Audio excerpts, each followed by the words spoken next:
ఈరోజు ఒక ముఖ్యమైన విషయం మాట్లాడడానికి వీడియో చేస్తున్నా. చాలామంది చాలా దారుణమైన సంఘటనలు రోజు రోజుకి మనం వార్తల్లో చూస్తుంటే, మన యూట్యూబ్లో చూస్తుంటే, సోషల్ మీడియాలో చూస్తుంటే మనం జస్ట్ అది ఒక వీడియోలాగా చూస్తున్నాం. కానీ అక్కడ మనకి ఏం జరుగుతుంది, ఏం నేర్చుకోవాలి, ఏం నేర్చుకొని మనం ఇతరులకి స్పందించాలి అనే విషయాలు చాలామంది మర్చిపోతున్నారు. అదేంటంటే గత కొన్ని రోజులుగా బంగ్లాదేశ్లో మన హిందువులపై దాడి జరుగుతుంది. అసలు రోజు రోజుకి ఆ వార్తలు చూస్తుంటే చాలా బాధ అనిపిస్తుంది.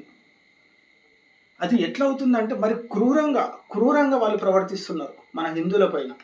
మన దేశం కాదు కదా అని మనం అనుకుంటున్నాం, కానీ అక్కడ ఉన్నది మనలాంటి హిందువులే, మనమే అని మర్చిపోతున్నారు. ఈ మధ్యన తెలిసింది, చిన్మయ్ కృష్ణదాస్ ప్రభుజీని కూడా ఇస్కాన్ అధినేత అక్కడ చాలా గొప్ప స్థాయిలో ఉండి అతని యొక్క హోస్ట్గా టెంపుల్ కావచ్చు చాలా అద్భుతంగా నడిపిస్తున్న ప్రస్తుతం ఆ యొక్క బంగ్లాదేశ్లో అతన్ని అరెస్ట్ చేయడం జరిగింది. సో ఎంత దారుణమైన ఘటనలు రోజు రోజుకు చూస్తుంటే, ఎప్పుడో అంటే కొన్ని రోజులకు కొన్ని సంవత్సరాలకు మన పైన కూడా ఏదైనా ముప్పు వచ్చే అవకాశం ఉందని మనం తెలుసుకోలేక దుస్థితిలో ఉన్నాం. ఇప్పుడైనా నిద్ర లేవండి, పడుకుంటే సరిపోదు, స్పందించండి.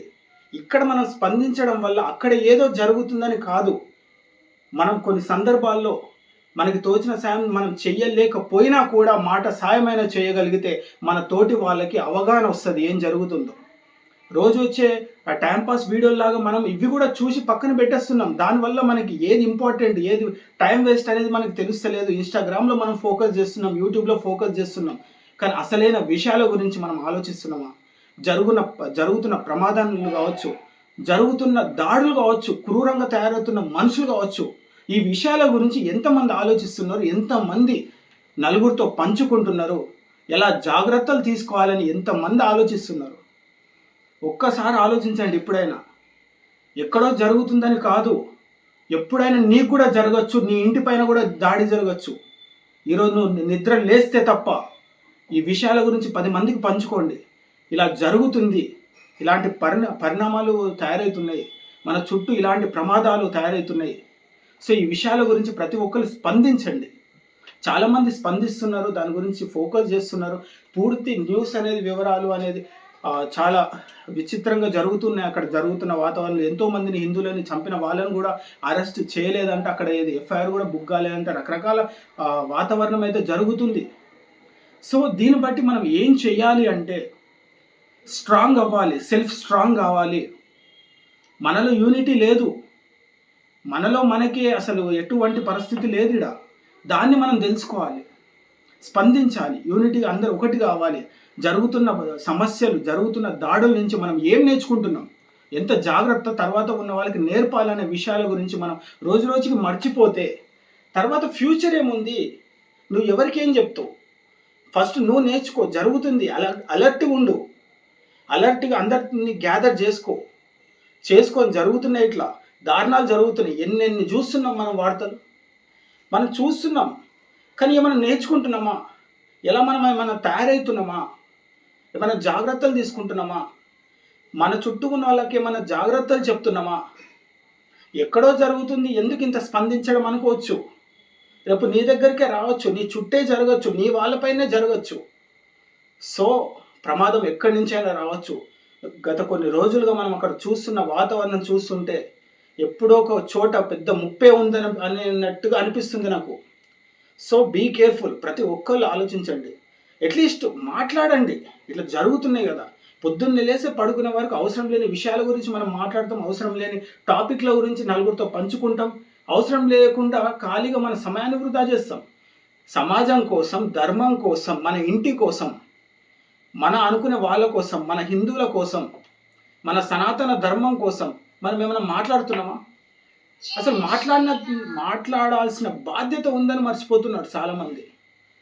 సో ఇస్కాన్ అనేది ధర్మాన్ని బోధించడం, జ్ఞానాన్ని బోధించడం, అందరికీ మహాప్రసాదాలు పంచడం, అందరినీ కలిసిగట్టుగా ఒక దగ్గర ఉండి మన ధర్మం ఏంది, మన సమాజం ఏంది, మన సనాతన ధర్మం మనకేం చెప్తుందని బోధించే సిద్ధాంతం ఇస్కాన్.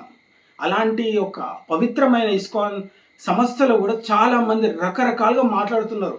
బయట ఉండి చూస్తే ఏం కనిపిస్తుంది ప్రపంచం, ఒక్కసారి లోపలికి వచ్చి చూడండి అక్కడ ఎలా ఉంటుంది, వాళ్ళ పద్ధతి ఏంది, వాళ్ళు మాట్లాడే విధానం ఏంది, కలుపుకుంటూ పోయే విధానం కావచ్చు, వాళ్ళు బోధించే జ్ఞానం కావచ్చు. సో అది నేను అంటున్నా, అద్భుతమైన మన సిద్ధాంతాలు, అద్భుతమైన ఆర్ఎస్ఎస్ కావచ్చు, విశ్వ హిందూ పరిషత్ కావచ్చు, బజరంగ్ దళ్ కావచ్చు, ఇస్కాన్ కావచ్చు, ఇలాంటి చాలా ముఖ్యమైన ఇంపార్టెంట్ సంస్థలు ఉన్నాయి. సో వాటి మీద ఇప్పుడు టార్గెట్ పెడుతున్నారు చాలామంది. సో బీ కేర్ఫుల్ ఉండండి. ఈ ఏదైతే గొప్ప గొప్ప సంస్థ మన హిందువుకి సపోర్ట్ కావచ్చు, వాళ్ళ మీద ఈగ వాలకుండా వీళ్ళు పోరాడుతున్నారు, వీళ్ళు కాపాడే బోధన చేస్తున్నారు. So be careful. మీరు కూడా బయటికి రండి, బయటకు వచ్చి ఏదైనా నేర్చుకోండి, అవేర్నెస్ చేయండి, స్పందించండి. మన హిందువులని మనం కాపాడుకోకపోతే తర్వాత మనకంటూ హిందూ జనరేషన్ ఉండకుండా పోతుంది. సో దారుణాలు చూస్తున్నాం, చూసి నేర్చుకుందాం, నేర్చుకొని విషయాల గురించి మాట్లాడదాం, స్పందిద్దాం. సో దీని గురించి ప్రతి ఒక్కరూ స్పందించండి. పోయేదేం లేదు. మనిషి పుట్టిన తర్వాత ఎలాగైనా చస్తాడు, మళ్ళీ పుడతాడు, చస్తాడు, జరిగిపోతుంది. కానీ ధర్మం కోసం ఏమైనా చేస్తున్నామా, దేశం కోసం ఏమైనా మాట్లాడుతున్నామా, మన అనుకునే వాళ్ళకి ఏమన్నా అయితే మనం స్పందిస్తున్నామా అనే విషయాలు మనం పట్టించుకోకపోతే ఎందుకు మనం బతకడం? ఇంకా సో ఎవరి కోసం బతుకుతున్నావు? నువ్వు పుట్టిన ఈ గడ్డకి నువ్వు ఏం చేయకపోతే ఎందుకు నువ్వు? సో ఇప్పటికైనా ప్రతి యువత కావచ్చు, ప్రతి పడుకున్న హిందువులు కావచ్చు, నిద్ర లేచి ఆలోచించండి, కొంచెం అవగాహన తెచ్చుకోండి. అన్నీ జరిగిపోతున్నాయి, దారుణాలు జరిగిపోతున్నాయి, నీకు తెలియకుండానే డ్యామేజ్ జరుగుతుంది. సో దాడి చేయమని నేను అంటలేను, జాగ్రత్త పడమని చెప్తున్నా.